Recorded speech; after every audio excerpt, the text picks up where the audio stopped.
नमस्कार, गाइड में आपका स्वागत है। मैं हूं कीर्ति सिसोदिया। बदलते वक्त ने हर चीज पर अपना असर डाला है। ऐसे में हमारी शिक्षा पद्धति भी इससे अछूती नहीं रही है। कभी घरों पे पढ़ाई करने वाले बच्चे आज ट्यूशन क्लासेस के आसपास नजर आते हैं, जिसमें शिक्षा का दायरा स्कूल या कॉलेजों से बढ़कर कोचिंग क्लासेस तक पहुंच गया है, जिसमें फायदों के साथ कई नुकसान भी है। आज गाइड में हम कोचिंग क्लासेस से बच्चों को होने वाले फायदे और नुकसानों की बात करेंगे, लेकिन पहले देखते हैं ये रिपोर्ट।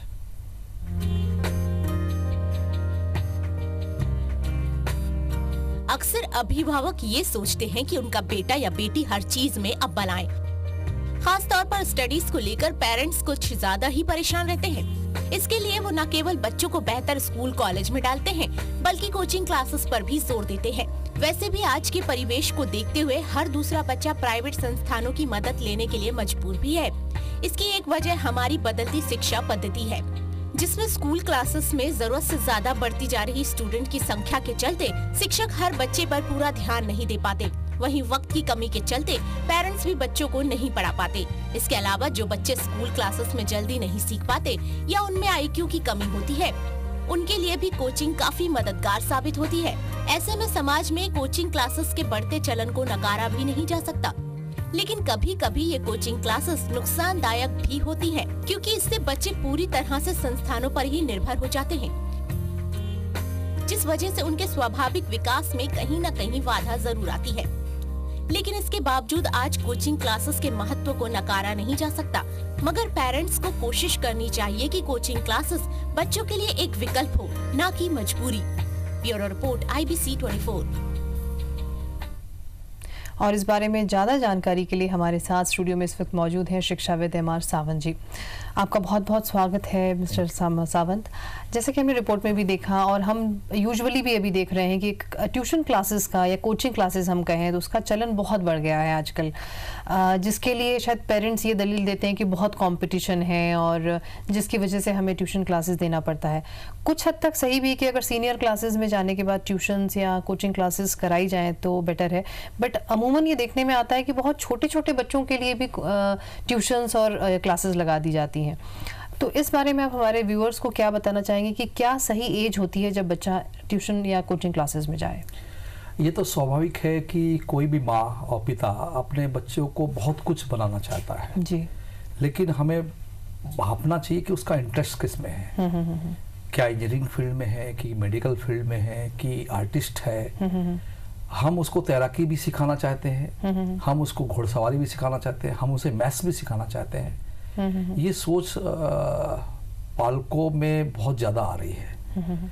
तो ऐसे बड़े बड़े स्कूलों में डाल देंगे जहाँ सारी इस प्रकार की फैसिलिटीज़ हो। हमें बच्चे की उम्र के साथ व्यवहार करना चाहिए कि उसको कितना बर्डन दिया जाए। आज देखिए बच्चों की फिजिकल फिटनेस बहुत कम होती जा रही है, उनका वेट बढ़ रहा है और आने वाले कल में वो ज्ञानी तो रहेगा, बहुत सारी चीज़ों को जानेगा, लेकिन बहुत सारी चीजें जानने में किसी एक चीज को ठीक से नहीं समझ पाएगा। तो कोचिंग क्लासेस बहुत छोटे बच्चों के लिए आई थिंक वो जरूरी नहीं, क्योंकि अगर वो बच्चे माँ या पिता अगर घर में उनको समय दे करके पढ़ाएं तो माँ तो पहली शिक्षिका है जी, और दूसरा जो उसकी माँ है वो उसकी शिक्षिका है स्कूल में। ये है कि स्कूलों में जरूर जाते रहे, उसके परफॉर्मेंस के बारे में पता लगाते रहे और खुद ध्यान दे। जो माँ पढ़ी लिखी नहीं है कम से कम ये तो देख सकती कि बच्चे ने क्या लिखा है, मतलब कितने पन्ने लिखे हैं, कर क्या रहा है, कहीं वो टीवी तो नहीं देख रहा है, कहीं गेम पे तो नहीं लग रहा है, केवल वीडियो गेम में लगे रहते हैं कुछ बच्चे। खुद यदि बच्चे के साथ घूमने चले जाए, खाना खाने के बाद हैबिट रखे कि मुझे तुमने क्या पढ़ा है बताओ, क्या मुझे पढ़ा है, क्या किया है, क्या उसकी एक्सरसाइज, बहुत सारी चीजें हैं। तो डेवलपमेंट करने के लिए माँ काफी ज्यादा इम्पोर्टेंट रोल प्ले करती है। तो मतलब अगर छोटे बच्चे जब हैं, बहुत छोटी, अगर हम माने कि 5th या 6th तक के बच्चे अगर हैं तो माँ को ध्यान देना चाहिए अगर वो पढ़ाने में सक्षम है तो। बिल्कुल माँ को जी। और अगर हम बात करते हैं, अगर हम सीनियर क्लासेस की बात करें कि जब बच्चा ऑब्वियसली आजकल 9th-10th में पढ़ाई का प्रेशर हो जाता है, कॉम्पिटिशन बहुत है और हर सब्जेक्ट के लिए आजकल कोचिंग लगनी शुरू हो गई है, तो कितना आप जरूरी समझते हैं कि कोचिंग क्लासेस पर ही पूरी तरीके से एक स्टूडेंट को निर्भर रहना चाहिए? आप देखिए सूरज जब उगता है, बस्ता लटकाए बाइक पर बच्चा 11वीं 12वीं का पीटी और आईआईटी पीएमटी की तैयारी में निकलता है, हम देखते हैं कि उसमें से कितने बच्चे सिलेक्ट होते हैं। सिलेक्ट वही होते हैं जो सेल्फ स्टडी भी करते हैं। कोचिंग एक गाइडलाइन है, एक रास्ता है, डायरेक्शन है, करना उसे स्वयं है, सोच अपने आप में डेवलप करना है। अब बच्चे कोचिंग के कारण क्या मटेरियल इकट्ठा करते जा रहे हैं, किताबें जो वहाँ महंगी महंगी बताई जा रही हैं वो गार्जियन पर प्रेशर दे रहे हैं, वो महंगी महंगी किताबें घर पर रखते हैं, बच्चा उसको पढ़ता नहीं है। मेन है उसको सेल्फ स्टडी करना, और कोचिंग का इम्पोर्टेंट है, नो डाउट। डायरेक्शन मिलना चाहिए, डायरेक्शन के रूप में ध्यान दे और अपनी तैयारी करें। तो किस तरह की कोचिंग क्लासेस पेरेंट्स को चुननी चाहिए? क्योंकि कोचिंग, आपने कहा कोचिंग की इंपॉर्टेंस है क्योंकि वो एक डायरेक्शन देता है और वो ज़रूरी भी है, लेकिन वही आपने दूसरी चीज़ कही कि समय बहुत लग जाता है, इतना समय कोचिंग क्लास में चला जाता है कि सेल्फ स्टडी के लिए समय ही नहीं मिल पाता बच्चों को। बिल्कुल बिल्कुल। तो क्या ऐसी क्वालिटीज़ एक कोचिंग क्लासेस में होनी चाहिए जिनको देख करके पेरेंट्स को बच्चों के लिए वो क्लासेस चुननी चाहिए? ये तो तय है कि हमें तीन, जैसे कि मान लो जेई की तैयारी कर रहा है तो फिजिक्स, केमिस्ट्री और नो डाउट मैथ्स, तीनों में ध्यान देना होगा। और इधर तो मत पूछिए, मेडिकल लाइन में लाने के लिए बच्चों को बहुत मेहनत करवाना पड़ता है, और उसमें फिजिक्स, केमिस्ट्री और बॉटनी, जूलॉजी दोनों सब्जेक्ट हो जाते हैं। तो अब स्कूल में इतना सफिशिएंट मटेरियल नहीं मिल पाता, वो तो केवल सीबीएसई में जैसे बच्चा है तो सिलेबस कंप्लीट करते हैं और वो टीचर्स वहाँ पर ध्यान देते हैं। और पैटर्न भी अलग है, एग्जामिनेशन पैटर्न भी अलग है। वो नो डाउट कि वो लॉन्ग कट है, ये शॉर्टकट है। तो वो एक भ्रम जरूर आ रहा है कि लॉन्ग कट और शॉर्टकट। ये जरूर किया है अभी बोर्ड ने कि 40% जेई में उसके जो 12वीं के परसेंटेज है और 60% जेई के परसेंटेज से है। तो अब थोड़ा सा सुधार आने की गुंजाइश हो सकती है कि बच्चा स्कूल में भी ध्यान दे रहा है। सीधे हम पालक ये सोचता है कि मैं हर बच्चा जैसे 11वीं पहुंचा तो मैथ्स लिया है तो एक बड़ा इंजीनियर बनाने की सोचता है। अच्छा है, लेकिन ये जरूर ध्यान रखें कि वो समय में कितना समय स्कूल में दे रहा है, कितना समय कोचिंग में दे रहा है, कितना वो स्टडी कर रहा है, और साथ साथ उसका स्वास्थ्य का भी ध्यान रखना है। जी जी बिल्कुल। हम इस विषय पे अपनी चर्चा को जारी रखेंगे, लेकिन यहाँ रुकेंगे एक छोटे से ब्रेक के लिए।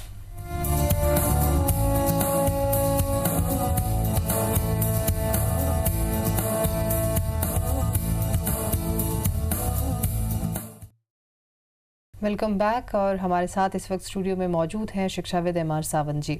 सावंत जी, ब्रेक में जाने से पहले हमने आपसे पूछा था कि क्या क्या इम्पोर्टेंट पॉइंट्स एक कोचिंग क्लास में होना चाहिए कि जिनको देख करके कि पेरेंट्स चुने कि ये एक अच्छी कोचिंग क्लासेस है और बच्चे को भेजा जा सके। क्योंकि कोचिंग क्लास की इंपॉर्टेंस के लिए आपने नकारा नहीं है कि एक डायरेक्शन देता है, और कई बार ऐसा होता है कि जब कोचिंग क्लास में और भी बच्चे वहाँ पर होते हैं तो कई बच्चे जो दूसरे क्वेश्चंस पूछते हैं या दूसरे कुछ डाउट्स पूछते हैं तो एक दूसरे को समझ में आता है। कई बार एक दूसरे के मन में वो प्रश्न नहीं उठता है, लेकिन दूसरा पूछता है तो उसको आंसर मिल जाता है।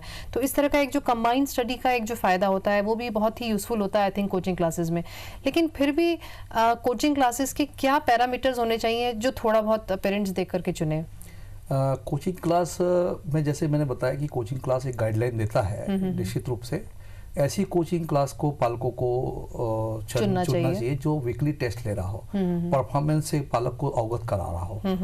और दूसरा, जैसे कोचिंग क्लास के बारे में ऐसे प्रैक्टिकल देखने आया कि वो पहले टेस्ट लेते हैं, बच्चे का लेवल चेक करते हैं वो, और लेवल मान लो उसका सी ग्रेड है तो उसको अपनी कोचिंग देकर उसको बी ग्रेड में लाने की कोशिश करते हैं, फिर टेस्ट ले लेके वो ए ग्रेड में लाने के। तो जेई जैसे एग्जामिनेशन के लिए यदि बच्चों को प्रिपेयर करना है तो नो डाउट वो कोचिंग क्लास ठीक कर रहा है कि वो पहले प्री टेस्ट ले रहा है, और उसके बाद वो कमजोर बच्चों को अच्छा करने के लिए तो पालक कोचिंग में डाल रहा है। बिल्कुल। तो ऐसी कोचिंग को जरूर जांच परख के देखना चाहिए जो परफॉर्मेंस से अवगत करा रहा हो कि लेवल उसका क्या बढ़ रहा है। जैसे 11वीं से कई लोग कोचिंग में डाल देते हैं, फिडजी जैसी कोचिंग क्लासेस में 9th क्लास से बच्चे लोग कोटा जैसे जगह पर भेज देते हैं, तो परफॉर्मेंस से अवगत नहीं रहते हैं, और बाद में पता लगता है कि वो उस बच्चे का छत्तीसगढ़ पीटी तक में सिलेक्शन नहीं हो पा रहा है, या जेई तो छोड़िए पीएमटी तो छोड़िए,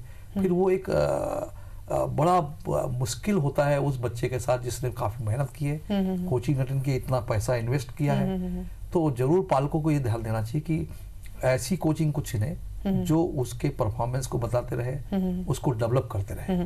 आपने एक बहुत अच्छी चीज बोली कि बच्चे इतनी मेहनत करते हैं लेकिन उसके बाद भी कहीं सिलेक्शन नहीं हो पाता है, तो फिर बच्चे क्या करें? तो यही है कि एक वो डायरेक्शन, अगर वो मेहनत भी कर रहे हैं लेकिन अगर वो सही डायरेक्शन में मेहनत नहीं कर रहे हैं तो वो यूजफुल नहीं होती है। तो आप स्टूडेंट के लिए क्या कहना चाहेंगे कि जब वो कोचिंग क्लासेस जाते हैं और एक पूरा दिन भर का 3 या 4-5 घंटे जब वो पढ़ के आते हैं, तो किस तरह का अटेंशन उन्हें क्लास में रखना चाहिए और किस तरह से आकर के सेल्फ स्टडी का टाइम डिवाइड करना चाहिए? बिल्कुल अच्छा क्वेश्चन किया आपने।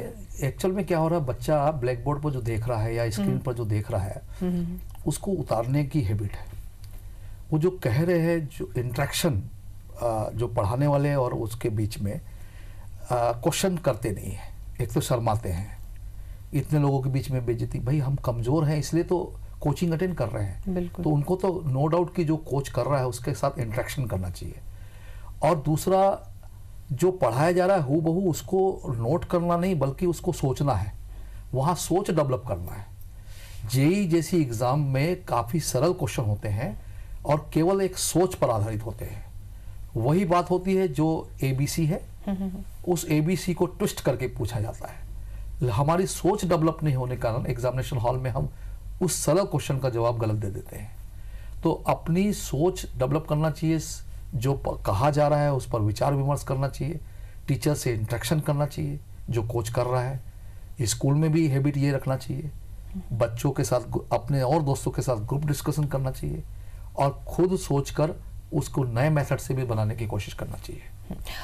अभी जो ये रिसेंट ये नया एक अमेंडमेंट है, या हम कहें कि नई चीज़ जो सामने आई है कि 12th के 40% के जो मार्क्स हैं वो उन कॉम्पिटिटिव एग्जाम्स में इंक्लूड किए जाएंगे और 60% उस परफॉर्मेंस पे होगा। तो क्या बच्चों पे एक दोहरा प्रेशर नहीं आ गया है कि पहले 12th, क्योंकि दोनों के एग्जामिनेशन पैटर्न बिल्कुल डिफरेंट है, और कोचिंग क्लासेस में अगर हम जाते हैं तो कोचिंग क्लासेस भी दोनों ही पैटर्न पर पढ़ाए, ये तो ज़रूरी नहीं है। तो किस तरह से बच्चे इस चीज़ को टैकल करें? ये ऐसा है कि इसमें है लॉन्ग कट में हम आंसर देते हैं।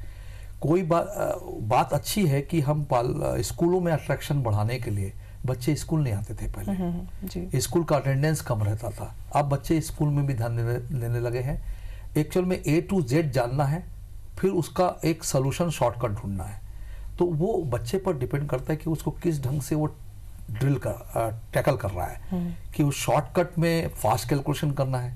वहाँ जेईई जैसे एग्जाम में हमें ज़्यादा क्वेश्चन का जवाब कम समय में देना है, और यहाँ पर एक लिमिटेड क्वेश्चन है, 27 क्वेश्चन हैं, 22 क्वेश्चन है, उसका जवाब, लेकिन इसमें पूरा स्टेप वाइज आपको आंसर करना है। जैसे क्या है कि मान लीजिए कोई मशीन है, पूरी मशीन को पढ़ना है बोर्ड एग्जाम में, और जेईई जैसे एग्जाम में उसके किसी पार्ट को पढ़ना है, एक नट को पढ़ना, नट के बारे में जानना है, तो वो पूछ रहा है। हमें ये पहचान जरूरी है। तो दोनों एक दूसरे से कोरिलेटेड है। ये भ्रम है लोगों का कि ये थ्योरी है और वो 12वीं की बोर्ड एग्जाम है और ये जेईई है। मैंने तो बहुत सारे ऐसे प्रश्न देखे जो उससे से कोरिलेटेड है इनडायरेक्टली। केवल जब थोड़ा स्टडी कर लेंगे तो अपने आप एक सोच डेवलप होगी, और वो उसको अगर घुमा के पूछा जाए तो भी आप आंसर कर सकते हो। बिल्कुल, हम हमारी इस चर्चा इस विषय पर जारी रखेंगे, लेकिन यहाँ रुकेंगे एक छोटे से ब्रेक के लिए।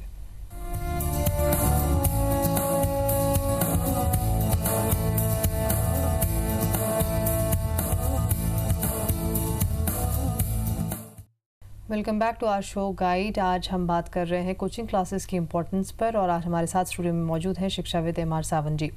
सावंत जी, हम आपने बताया कि किस तरह से कोचिंग क्लास में बच्चों को कंसंट्रेट करना चाहिए और जो भी टॉपिक पढ़ाया जा रहा है उस पर सोचना चाहिए उस वक्त, रादर देन सिर्फ लिखते रहने के बजाय। तो और उनका सेल्फ स्टडी का क्या टाइम टेबल होना चाहिए, क्या रूटीन उनको फॉलो करना चाहिए, उसमें आप कुछ टिप्स दीजिए।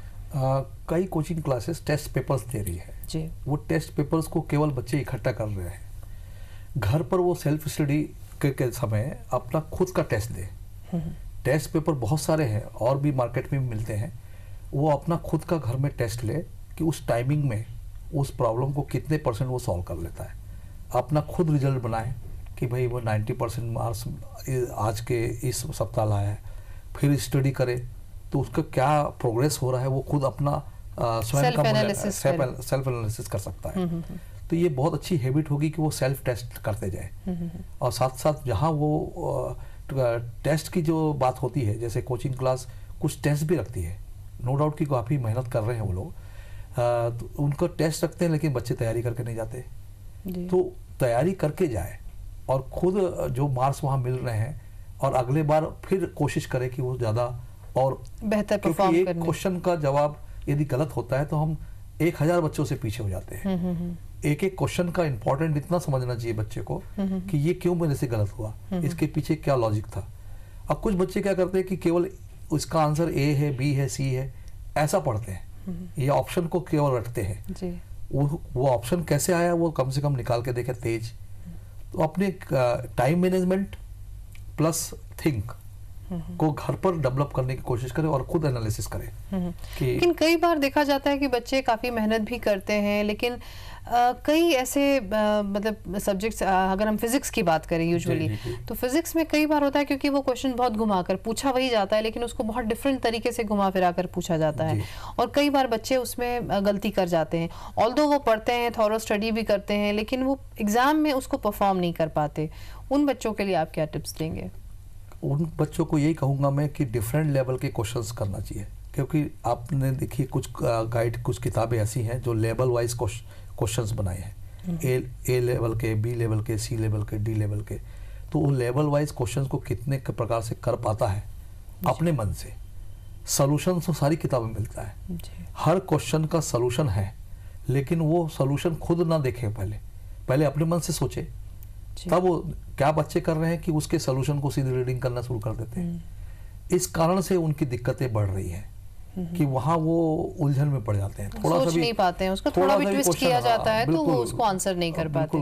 थैंक यू सो मच सावन जी, आप हमारे प्रोग्राम में आए और इतनी वैल्यूएबल टिप्स हमारे व्यूअर्स को दी, और इसके लिए बहुत बहुत धन्यवाद। गाइड में आज सिर्फ इतना ही।